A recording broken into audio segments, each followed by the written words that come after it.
News next top ನ್ಯೂಸ್ಗೆ ಸ್ವಾಗತ. ನಾನು ದರ್ಶನ್ ಶೆಟ್ಟಿ ನಾರ್ಕಳಿ. ಟಾಪ್ ನ್ಯೂಸ್ ನೋಡೋಣ. ಅದಕ್ಕೂ ಮುನ್ನ ಈ ಕ್ಷಣದ ಹೆಡ್ಲೈನ್ಸ್. ಶಬರಿಮಲೆಯ ಚಿನ್ನ ಲೂಟಿ ಪ್ರಕರಣಕ್ಕೆ ಟ್ವಿಸ್ಟ್. ಇಂದು ಹೈಕೋರ್ಟ್ಗೆ ಎಸ್ಐಟಿ ವರದಿ ಸಲ್ಲಿಕೆ. ನಷ್ಟದ ಅಂದಾಜು ಪತ್ತೆಗೆ ಹೊಸ ಪರೀಕ್ಷೆಗೆ ನಿರ್ಧಾರ. ಸಿಎಂ ಪುತ್ರ ಯತೀಂದ್ರ ಹಸ್ತಕ್ಷೇಪಕ್ಕೆ ವಿರೋಧ. ಕಾಂಗ್ರೆಸ್ ಪಕ್ಷದಲ್ಲಿ ಶುರುವಾಯಿತು ಕಂಪನ. ಬಹಿರಂಗವಾಗಿ ಆಕ್ರೋಶ ಹೊರಹಾಕಿದ ತನ್ವೀರ್ ಸೇಠ್. ಶಿವಮೊಗ್ಗದಲ್ಲಿ ಏರ್ ಕ್ವಾಲಿಟಿ ದಿಢೀರ್ ಕುಸಿತ. ಕರಾವಳಿಯಲ್ಲಿಯೂ ಮುಂದುವರಿದ ಆತಂಕ. ಶ್ವಾಸಕೋಶ ಸಂಬಂಧಿ ಕಾಯಿಲೆ ಹೆಚ್ಚಳ ಭೀತಿ. 20 ರೂಪಾಯಿ ಲಂಚಕ್ಕೆ 30 ವರ್ಷ ಕಾಲ ಶಿಕ್ಷೆ. ನಿರಪರಾಧಿ ತೀರ್ಪು ಹೊರಬೀಳುತ್ತಲೇ ಹೃದಯಘಾತ. ಕಳಂಕ ಕಳೆದ ಬೆನ್ನಲ್ಲೇ ಈ ಅಲೋಕ ತ್ಯಜಿಸಿದ ಪೊಲೀಸಪ್ಪ. ಐಪಿಎಲ್ 2026ಕ್ಕೆ ಸಜ್ಜಾಗುತ್ತಿದೆ ಆರ್ಸಿಬಿ ತಂಡ. ರಾಯಲ್ ಚಾಲೆಂಜರ್ಸ್ಗೆ ಹೊಸ ಮಾಲೀಕ ಯಾರು? ಯಾವಾಗ ಸೇಲ್ ಆಗುತ್ತೆ ಕನ್ನಡಿಗರ ನೆಚ್ಚಿನ ತಂಡ? ಭಾರತದ ಪವಿತ್ರ ಪುಣ್ಯಕ್ಷೇತ್ರಗಳಲ್ಲಿ ಒಂದಾಗಿರುವ ಶಬರಿಮಲೆಯ ಅಯ್ಯಪ್ಪ ಸ್ವಾಮಿ ದೇವಾಲಯದಲ್ಲಿ ನಡೆದಿರುವ ಚಿನ್ನ ಲೂಟಿ ಪ್ರಕರಣಕ್ಕೆ ಬಿಗ್ ಟ್ವಿಸ್ಟ್ ಸಿಕ್ಕಿದೆ. ಪ್ರಕರಣ ತನಿಖೆ ನಡೆಸಿರುವ ವಿಶೇಷ ತನಿಖಾ ತಂಡ ಇಂದು ಹೈಕೋರ್ಟ್ಗೆ ವರದಿ ಸಲ್ಲಿಸಿದ್ದು, ನಷ್ಟವಾದ ಚಿನ್ನದ ಅಂದಾಜು ಪ್ರಮಾಣ ಮತ್ತು ಹೆಚ್ಚಿನ ಪರೀಕ್ಷೆಯ ಅಗತ್ಯವನ್ನು ಹೈಕೋರ್ಟ್ಗೆ ತಿಳಿಸಲಿದೆ. ಶಬರಿಮಲೆ ಚಿನ್ನದ ಲೂಟಿಗೆ ಸಂಬಂಧಿಸಿದಂತೆ ಮಾದರಿಗಳ ಪರೀಕ್ಷೆ ನಡೆಸಿದ್ದ ತಿರುವನಂತಪುರದ ವಿಎಸ್ಎಸ್ಸಿ ಲ್ಯಾಬ್ ವಿಜ್ಞಾನಿಗಳ ಜೊತೆಗೆ ಎಸ್ಐಟಿ ಅಧಿಕಾರಿಗಳು ಚರ್ಚೆ ನಡೆಸಿದರೂ ಕೂಡ ಬಾಗಿಲಿಗೆ ಅಳವಡಿಸಲಾಗಿರುವ ಚಿನ್ನದ ಪದರಗಳ ಅಸಲಿಯತ್ತು ಬಯಲಾಗಿಲ್ಲ. ರಾಸಾಯನಿಕ ಕ್ರಿಯೆಯಿಂದ ಪದರಗಳ ರಾಸಾಯನಿಕ ರಚನೆಯಲ್ಲಿ ಕೆಲವೊಂದು ಬದಲಾವಣೆ ಆಗಿದೆ ಎಂದಷ್ಟೇ ವಿಜ್ಞಾನಿಗಳು ತಿಳಿಸಿದರು. ಇದರ ನಿಖರತೆಗಾಗಿ ಮುಂದಿನ ವಾರ ಮಾಸಿಕ ಪೂಜೆಗೆ ದೇವಾಲಯಕ್ಕೆ ತೆರಳಿ ಎಸ್ಐಟಿ ಅಧಿಕಾರಿಗಳು ಮತ್ತೊಮ್ಮೆ ಮಾದರಿಗಳನ್ನು ಸಂಗ್ರಹ ಮಾಡಲಿದ್ದಾರೆ. ಶಬರಿಮಲೆಯ ಅಯ್ಯಪ್ಪನ ಸನ್ನಿಧಿಯಲ್ಲಿ ನಡೆದಿರುವ ಚಿನ್ನ ಲೂಟಿ ಪ್ರಕರಣ ಸದ್ಯ ಎಸ್ಐಟಿ ಅಧಿಕಾರಿಗಳಿಗೆ ಸವಾಲಾಗಿ ಪರಿಣಮಿಸಿದೆ. ಶಬರಿಮಲೆಯ ಚಿನ್ನವನ್ನು ಹೇಗೆ ದುರುಪಯೋಗಪಡಿಸಿಕೊಂಡಿದ್ದಾರೆ, ವಿಶ್ವಾಸದ್ರೋಹ ಹಾಗೂ ಭ್ರಷ್ಟಾಚಾರ ತಡೆ ಕಾಯ್ದೆಯನ್ನು ನ್ಯಾಯಾಲಯದಲ್ಲಿ ಸಾಬೀತುಪಡಿಸುವುದು ತನಿಖಾ ತಂಡಕ್ಕೆ ಸವಾಲಾಗಿ ಪರಿಣಮಿಸಿದೆ. ಉತ್ತಮ ಸಂಸ್ಕಾರಯುತ ಶಿಕ್ಷಣದೊಂದಿಗೆ VSS English medium CBSE school Udupi Muddur. ನರ್ಸರಿಯಿಂದ 10ನೇ ತರಗತಿವರೆಗೆ ಶಿಕ್ಷಣದ ಜೊತೆಗೆ 5ರಿಂದ 10ನೇ ತರಗತಿವರೆಗಿನ ವಿದ್ಯಾರ್ಥಿನಿಯರಿಗೆ ಉತ್ತಮ ಹಾಸ್ಟೆಲ್ ಸೌಲಭ್ಯವೂ ಇದೆ. ನಿಮ್ಮ ಮಕ್ಕಳ ಪ್ರವೇಶಾತಿಗಾಗಿ ಈ ಸಂಖ್ಯೆಗೆ ಕರೆ ಮಾಡಿ. ಕರ್ನಾಟಕದ ಕಾಂಗ್ರೆಸ್ ಸರ್ಕಾರದಲ್ಲಿ ಅಧಿಕಾರಕ್ಕಾಗಿ ಕಿತ್ತಾಟ ಜೋರಾಗಿದೆ. ಸಿಎಂ ಪಟ್ಟಕ್ಕಾಗಿ ಸಿದ್ದರಾಮಯ್ಯ ಹಾಗೂ ಡಿಕೆ ಶಿವಕುಮಾರ್ ನಡುವೆ ಪೈಪೋಟಿ ನಡೆಯುತ್ತಿದೆ. ಈ ನಡುವಲ್ಲೇ ಸಿಎಂ ಪುತ್ರ ಯತೀಂದ್ರ ಸಿದ್ದರಾಮಯ್ಯ ಹಸ್ತಕ್ಷೇಪಕ್ಕೆ ಕೈ ನಾಯಕರು ಮುನಿಸಿಕೊಂಡಿದ್ದಾರೆ. ಈ ಹಿಂದೆ ಸಿದ್ದರಾಮಯ್ಯ ಅವರ ಅತ್ಯಪ್ತರಾಗಿರುವ ಸಚಿವ ಕೆಜೆ ಜಾರ್ಜ್ ಕೂಡ ರಾಜೀನಾಮೆಗೆ ಮುಂದಾಗಿದ್ದರು. ಇದೀಗ ಕಾಂಗ್ರೆಸ್ನ ಮತ್ತೋರ್ವ ಶಾಸಕ ತನ್ವೀರ್ ಸೇಠ್ ಕೂಡ ಯತೀಂದ್ರ ವಿರುದ್ಧ ಮುನಿಸಿಕೊಂಡಿದ್ದಾರೆ. ನರಸಿಂಹರಾಜ ಕ್ಷೇತ್ರದ ಶಾಸಕರಾಗಿರುವ ತನ್ವೀರ್ ಸೇಠ್ ಬಹಿರಂಗವಾಗಿಯೇ ಯತೀಂದ್ರ ಸಿದ್ದರಾಮಯ್ಯ ವಿರುದ್ಧ ಕಿಡಿಕಾರಿದ್ದಾರೆ. ತನ್ನ ಕ್ಷೇತ್ರದಲ್ಲಿರುವ ಅಧಿಕಾರಿಗಳು ಶಾಸಕರ ಮಾತುಗಳನ್ನು ಕೇಳುತ್ತಿಲ್ಲ, ಶಂಕದಿಂದ ಮಾತ್ರವೇ ಕೇಳ್ತಾ ಇದ್ದಾರೆ ಅನ್ನೋ ಮಾತನ್ನ ಸ್ವತಃ ತನ್ವೀರ್ ಸೇಠ್ ಹೇಳಿಕೊಂಡಿದ್ದಾರೆ. ಮೈಸೂರಿನಲ್ಲಿ ಪೊಲೀಸ್ ಠಾಣೆಯ ಉದ್ಘಾಟನೆಯ ಸಂದರ್ಭದಲ್ಲಿ ಗೃಹ ಸಚಿವ ಜಿ ಪರಮೇಶ್ವರ್ ಅವರ ಸಮ್ಮುಖದಲ್ಲಿಯೇ ಬೇಸರ ವ್ಯಕ್ತಪಡಿಸಿದ್ದಾರೆ. ಕರ್ನಾಟಕದಲ್ಲಿ ಸಿಎಂ ಬದಲಾವಣೆ ಆಗೋದಿಲ್ಲ, ತನ್ನ ತಂದೆಯೇ 5 ವರ್ಷ ಸಿಎಂ ಆಗಿ ಇರ್ತಾರೆ ಎನ್ನೋ ಯತೀಂದ್ರ ಸಿದ್ದರಾಮಯ್ಯ ಹೇಳಿಕೆ ಇದೀಗ ಕಾಂಗ್ರೆಸ್ ನಾಯಕರನ್ನ ಕೆರಳಿಸಿದೆ.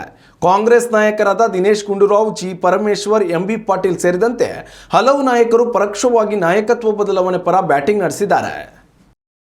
ಕಳೆದ ಕೆಲವು ದಿನಗಳಿಂದಲೂ ಸಿಲಿಕಾನ್ ಸಿಟಿ ಬೆಂಗಳೂರಿನಲ್ಲಿ ಗಾಳಿಯ ಗುಣಮಟ್ಟ ಕುಸಿತವಾಗುತ್ತಿರುವ ಬೆನ್ನಲ್ಲೇ ಮಲೆನಾಡು ಶಿವಮೊಗ್ಗದಲ್ಲಿಯೂ ಏರ್ ಕ್ವಾಲಿಟಿ ಕುಸಿತ ಕಂಡಿದೆ.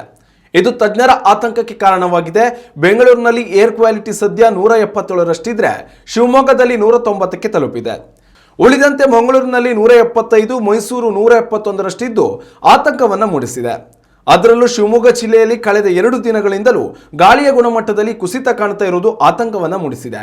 ದಿನದಿಂದ ದಿನಕ್ಕೆ AQI ಕುಸಿತ ಕಾಣ್ತಾ ಇರೋ ಬಗ್ಗೆ ಮುನ್ನೆಚ್ಚರಿಕೆ ವಹಿಸುವಂತೆ ತಜ್ಞರು ಈಗಾಗಲೇ ಸಲಹೆಯನ್ನು ನೀಡಿದ್ದಾರೆ. ವಿಶ್ವ ಆರೋಗ್ಯ ಸಂಸ್ಥೆಯ ಮಾನದಂಡದ ಪ್ರಕಾರ ಶಿವಮೊಗ್ಗದಲ್ಲಿ ಗಾಳಿಯ ಗುಣಮಟ್ಟ ಸದ್ಯ ಆರೋಗ್ಯಕ್ಕೆ ಹಾನಿಕರವಾಗಿದೆ.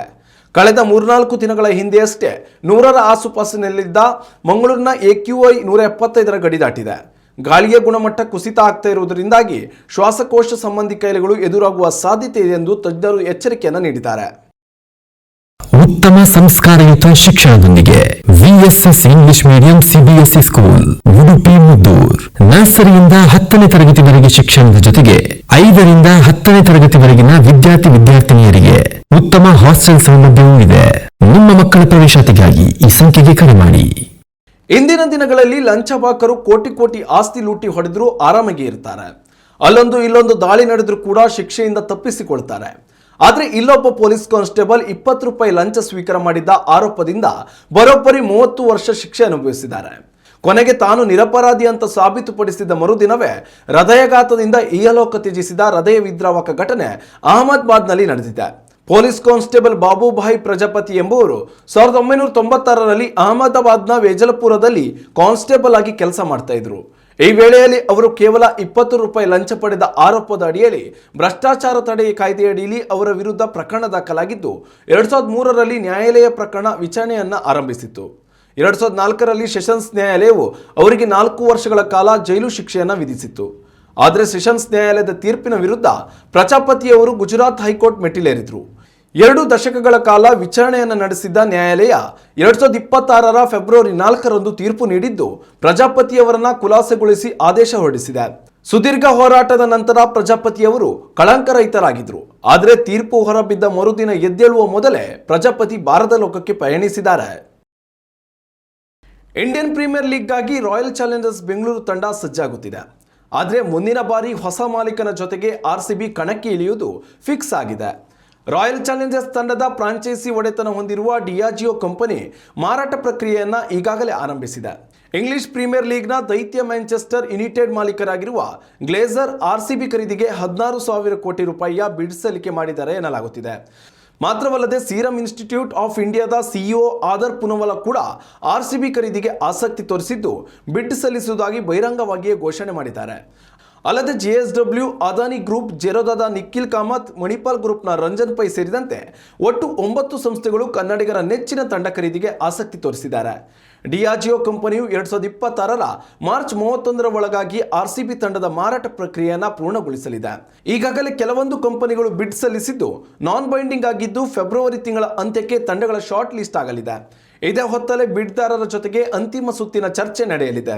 ಏಪ್ರಿಲ್ ತಿಂಗಳಿನಲ್ಲಿ IPL ಆರಂಭಕ್ಕೂ ಮೊದಲೇ RCB ತಂಡಕ್ಕೆ ಹೊಸ ಮಾಲೀಕನ ಹೆಸರು ಘೋಷಣೆ ಆಗುವ ಸಾಧ್ಯತೆ ಇದೆ. IPL ಟ್ರೋಫಿ ಗೆಲುವು ಕಾಣುತ್ತಲೇ RCB ತಂಡದ ಬ್ರ್ಯಾಂಡ್ ವ್ಯಾಲ್ಯೂ ಬರೋಬ್ಬರಿ 18,000 ಕೋಟಿ ರೂಪಾಯಿಗೆ ಏರಿಕೆ ಆಗಿದೆ. ಇದರ ಲಾಭ ಪಡೆಯುವ ಸಲುವಾಗಿಯೇ ಡಿಯಾಜಿಯೋ ರಾಯಲ್ ಚಾಲೆಂಜರ್ಸ್ ತಂಡದ ಮಾರಾಟಕ್ಕೆ ಸಜ್ಜಾಗಿದೆ. ಇನ್ನಷ್ಟು ತಾಜಾ ಸುದ್ದಿಗಳಿಗಾಗಿ ನೋಡ್ತಾ ಇರಿ ನ್ಯೂಸ್ ನೆಕ್ಸ್ಟ್. ಇದು ವರ್ತಮಾನದ ಕೈಗನ್ನಡಿ. ಉತ್ತಮ ಸಂಸ್ಕಾರಯುತ ಶಿಕ್ಷಣದೊಂದಿಗೆ VSS English medium CBSE school Udupi Muddur.